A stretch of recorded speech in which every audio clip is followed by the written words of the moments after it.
When Sarah arrived with her fake HOA enforcers, ready to storm my house, she thought she'd finally cornered me. She claimed it was all community justice and sent her cronies charging forward to break down my door, shouting orders and flashing their toy radios. But Sarah didn't realize her theatrical stunt was about to expose her in the worst way, an outrageous impersonation scheme caught red-handed. Beneath the facade of authority lay nothing but fraud, and she was utterly unprepared for the real badge that would end her charade. Sarah arrived early that morning, her convoy of cheap uniforms and plastic badges rumbling down the street like a parade of misplaced power. I watched from my front window as she stepped out of her sleek SUV, clipboard clenched tightly, confidence radiating from every pore. She was dressed to intimidate, tailored blazer, sharply creased pants, and oversized sunglasses that barely hid the gleam of malice in her eyes. What Sarah didn't know, as her fake officers stormed my home, was that I was ready for her, and this time, her chaos would unravel in front of everyone. They pounded on my front door like a battering ram, the relentless noise echoing through the house. My pulse quickened, and for a moment I almost forgot who I was, an FBI director with decades of experience facing high-stakes situations. But something about this so-called HOA police felt distinctly off. I'd lived in dozens of neighborhoods across the country during my career, and never had I encountered an HOA dispatching uniformed officers. Making my way to the door, I navigated around unpacked boxes and half-assembled furniture, reminders that I'd been in this neighborhood for less than a month. This was supposed to be my quiet corner of suburbia, a brief respite before retirement. Yet here I was, opening the door to confront two men in pressed Navy uniforms, each wearing oversized gold emblems that spelled out neighborhood enforcement. "Can I help you?" I asked politely, masking the irritation bubbling under the surface. The tall man straightened his glasses and cleared his throat. "We're from the HOA police," he announced, his voice quivering slightly, like he was reciting lines from a script. "We've received multiple complaints that you failed to comply with yard maintenance standards. This is a formal warning." I almost laughed out loud, but years of professionalism kept my expression neutral. Yard maintenance standards? I'd just moved in. The grass was barely over 2 inches tall. Since when did an HOA dispatch pseudo-police to someone's door for lawn talk? "Formal warning, you say?" I replied, crossing my arms. "That sounds serious." "It is," the mustached man chimed in, his tone curt. "We're authorized to issue citations, fines, and, if necessary, proceed with enforcement." His directness struck me as unusual. HOAs usually send polite letters or passive-aggressive emails, not uniformed goons. Everything about this felt staged. The oversized emblems, the heavy-handed threats, their stilted delivery, all of it rang false. I offered a tight smile. "Well, gentlemen, I'd love to see the specific clause in the HOA bylaws that mentions this type of enforcement. Perhaps you could show me your IDs or a business card. I don't recall seeing either of you at the last association meeting." The two men exchanged a quick glance. The mustached man cleared his throat. "IDs are privileged. We have official documents, but they're not for your eyes. We have the authority to issue a fine of $1,000 for non-compliance." I inhaled slowly, letting silence stretch between us. My right hand twitched instinctively, itching to reach into my pocket for my badge. Flashing my credentials marking me as a Federal Bureau of Investigation director would have scared them off instantly if they were petty conmen, but I decided against it, too brash. I wanted to see just how far they'd take this charade. "That's a stiff fine," I said, feigning concern. "All because of an unkempt yard." "Rules are rules," the tall man replied, his voice gaining confidence. "We suggest you pay immediately. We'll collect it in person to spare you any hassle." Their nerve was almost admirable. Impersonating HOA authorities to scam homeowners wasn't a new scheme, but doing it in person, in fake uniforms, was bold. Leaning against the doorframe, I kept my tone casual. "Why don't we do this by the book? I'll confirm everything with the HOA board. Could you wait while I grab the community guidelines?" The mustached man cut me off sharply. "We're not here to debate bylaws. Failure to cooperate means immediate suspension of your privileges and possible arrest." "Arrest?" I echoed, arching an eyebrow. "That's a bit extreme. Since when does an HOA have the authority to arrest people?" The tall man smirked, shrugging condescendingly. "When you signed a contract to move here, you gave us that power. Now hand over the payment, or we'll escalate matters. I nodded slowly, pretending to comply. Of course, let me grab my checkbook. The moment the door clicked shut, I headed straight to my home office. Inside was my sturdy metal filing cabinet, still locked tight from the move. My pulse thudded as I unlocked the top drawer, rifling past classified files, redacted reports, and personal memorabilia until I found my leather credential case. Nestled securely inside was my FBI badge, not the kind of thing I'd planned to use in a neighborly dispute, but here we were. My gut told me these weren't casual grifters. In my experience, anyone bold enough to run a face-to-face scam in broad daylight had at least a pinch of recklessness, and reckless criminals were often the most dangerous. Before stepping back outside, I paused. Flashing my badge might scare them off or escalate things. For now, I'd keep my cards close and let them dig their own graves. These men had no idea who they were dealing with. And Sarah? She was about to learn that rules worked both ways. "Sorry to keep you waiting," I said, feigning politeness. "I couldn't find my checkbook. Maybe we can set up an electronic transfer. Cash only," the mustached man barked, his tone sharp and unyielding. "No checks, no electronic trail." He caught himself mid-sentence, quickly adding, "HOA policy." That slip of the tongue was all I needed to confirm my suspicions. These two weren't here on official business.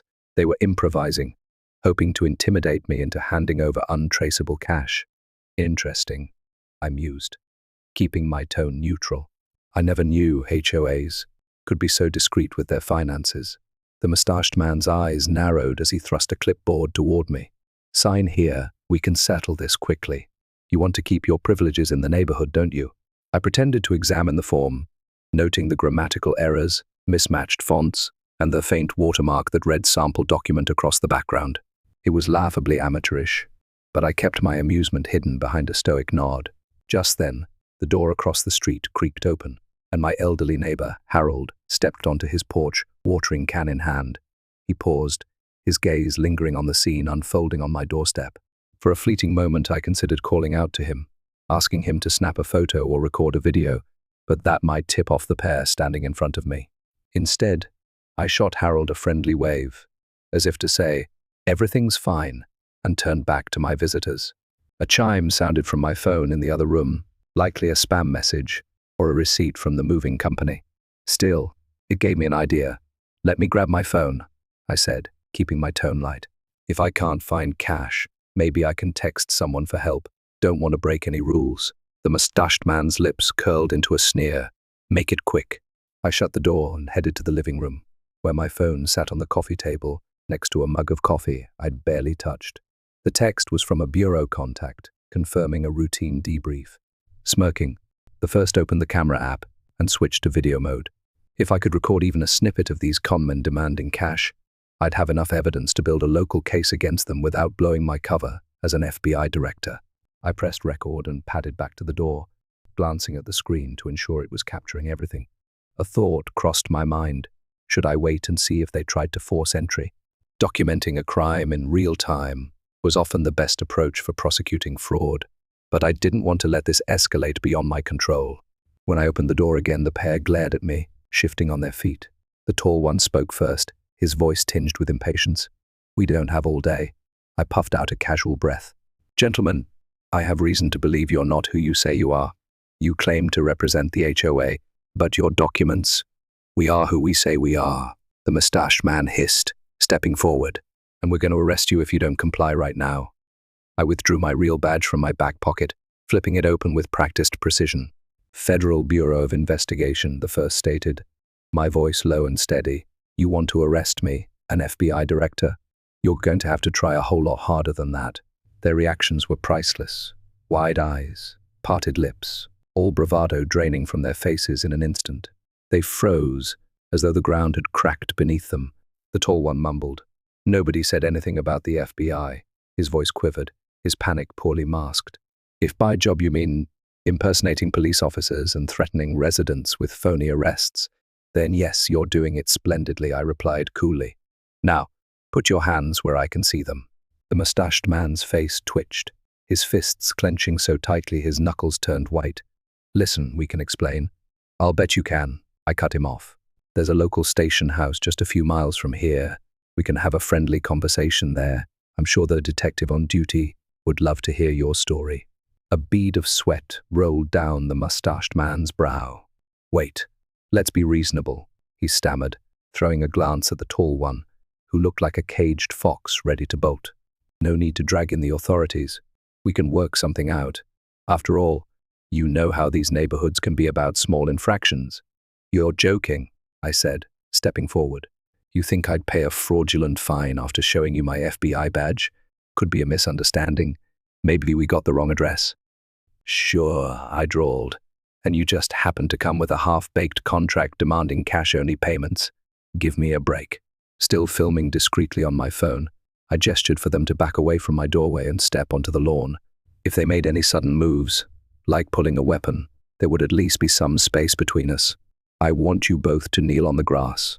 Hands behind your heads, I ordered, my voice steely. The tall one stared at me, paralyzed. The mustached man scowled, glancing around as though seeking an escape route. Across the street, Harold was still loitering on his porch, phone in hand, his expression a mix of curiosity and concern. The conmen had no idea their scam had just unraveled in spectacular fashion. And Sarah? She was about to learn that her little scheme had backfired in the worst way possible. Harold couldn't hear the conversation from his porch, but his frown spoke volumes. If anything went sideways, I hoped he'd already started dialing 911. Taking a deep breath, I snapped, "Now, hands behind your heads." Reluctantly, the men complied. The mustached one dropped first, awkwardly lowering himself onto the grass, and the tall one followed, wobbling, as though his legs couldn't quite support his lanky frame. Their postures screamed discomfort, but I wasn't about to let them off easy. Inching closer, I examined them for weapons. On the mustached man's belt was a flimsy pair of handcuffs, the cheap kind you'd expect to find in a Halloween costume aisle. The tall one had a small pepper spray canister clipped to his side, but there were no firearms in sight. Small mercies. I exhaled, letting some tension slip from my shoulders. Impersonating a law enforcement officer is a serious crime, I said firmly, standing over them. You're looking at federal charges, in case you weren't aware. You have the right to remain silent. But before I could finish, the mustached man bolted. In one swift, desperate motion, he surged to his feet, shoving me aside with surprising force. My phone nearly slipped from my grasp, but I managed to hold on. His partner, sensing an opportunity, scrambled to his feet as well, and before I could stop them, they were sprinting across the yard, making a beeline for the cul-de-sac. "Call the police," I shouted to Harold, who was already fumbling with his phone. I jogged after the pair, my phone still recording. They stumbled as they ran, glancing over their shoulders every few steps to see if I was closing in.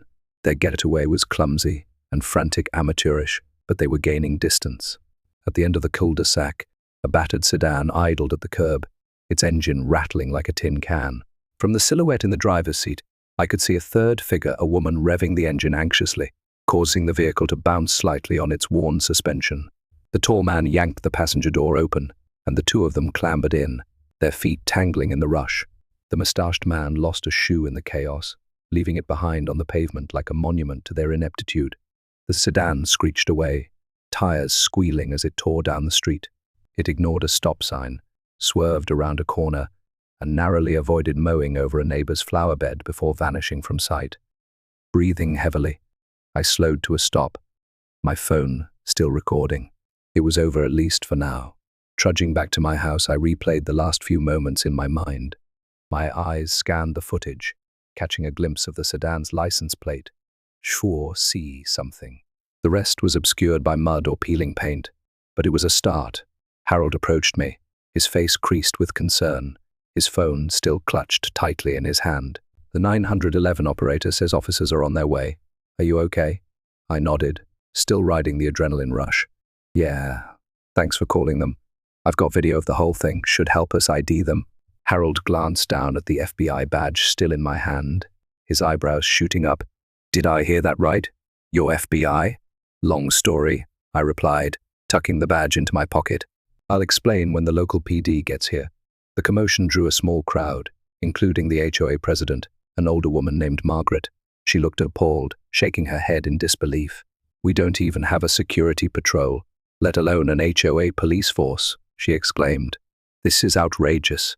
After everyone cleared out, I grabbed a folding chair from my garage and set it up on the porch. The sun dipped below the horizon, streaking the sky with soft oranges and purples. I hoped for a moment to relax, but my mind was restless, replaying the day's events on a loop. Pulling out my phone, I reviewed the footage. The mustached man's face was crystal clear, his partner's half-turned but still identifiable. The sedan might have been rattling and beat up, but its plate and unique wear could be enough to trace it, especially with forensic enhancement. As I prepared to put my phone away, it buzzed in my hand. A blocked number flashed across the screen. I hesitated, then answered. "Director," a familiar raspy voice greeted me. "We got a development on the local front. Heard about your run-in with those impersonators. Are you all right?" It was a colleague from the bureau, someone who knew precisely who I was, and who was likely keeping tabs on me, even during my so-called retirement. Part of me was annoyed that word had spread so fast, but another part was relieved to know my team still had my back. "I'm fine," I said, leaning back in the chair. "But those guys got away. The local PD is on it, but I can't just let them roam free." "We understand," my colleague replied. "This might not be an isolated incident. We've received scattered reports of similar scams in other states: uniform impersonation, intimidation, quick getaways. No direct connections yet, but the pattern is suspicious. If you've got footage or intel, we'd appreciate a copy. I'll send it tonight, I promised. Keep me posted on what you find." We hung up, and I sighed, the weight of the day settling on my shoulders. So much for an uneventful retirement. But truthfully, I felt a spark of excitement. I'd seen enough criminals locked away to know that crooks like these rarely stopped, unless someone forced them to. Rising from my chair, I began a slow patrol around the yard. The air was cool, carrying the faint scent of jasmine. My phone buzzed again, a text from Harold. "Wanted to check on you. Hope you're okay. This has been a wild night." Just when I thought the biggest drama around here was forming a pickleball team, I couldn't help but smile. Despite everything, there was something endearing about this little community. Maybe, just maybe, I'd grow to like it here after all. The sedan vanished around the bend, its taillights flickering briefly before fading into the distance. I stayed rooted to the spot, staring up at the night sky, where stars were just beginning to peek through the gradient of dusk. Their steady, unchanging glow felt like a silent promise that, no matter the chaos of the day, the world would keep turning. My phone rang, the screen flashing a local number. When I answered, a gruff voice introduced himself. "Detective Alvarez, County Sheriff's Department. We ran a search on the partial plate you gave us. Got a possible match to a car registered just out of town. We'll need more to go on before we can request a warrant, but it's a start." "I'll forward you my footage," I offered, already heading inside. "It's not the highest resolution, but it should be enough to identify who's who." "That would be great," Alvarez replied. "We'll be in touch." Sarah was livid, her voice piercing through the air like a siren. "You think you're above the rules, don't you?" she yelled, her face flushed with anger. "You think you can just ignore the HOA and do whatever you please? That's not how it works in my neighborhood." Her clipboard shook in her hand as she jabbed it toward me like it was a weapon. "You're out of compliance. You're disrespecting the community. And frankly, you don't belong here." I opened my mouth to reply, but she didn't let me. "Don't even try to justify it. I've read the rules backward and forward, and I know I'm right. You can argue all you want, but it won't change the fact that you're breaking every regulation in the book." Sarah's fury intensified, her tone dripping with disdain. "You think you can undermine the HOA? You're not going to get away with this." She pointed directly at me, her eyes blazing. "Mark my words. This isn't over, not by a long shot.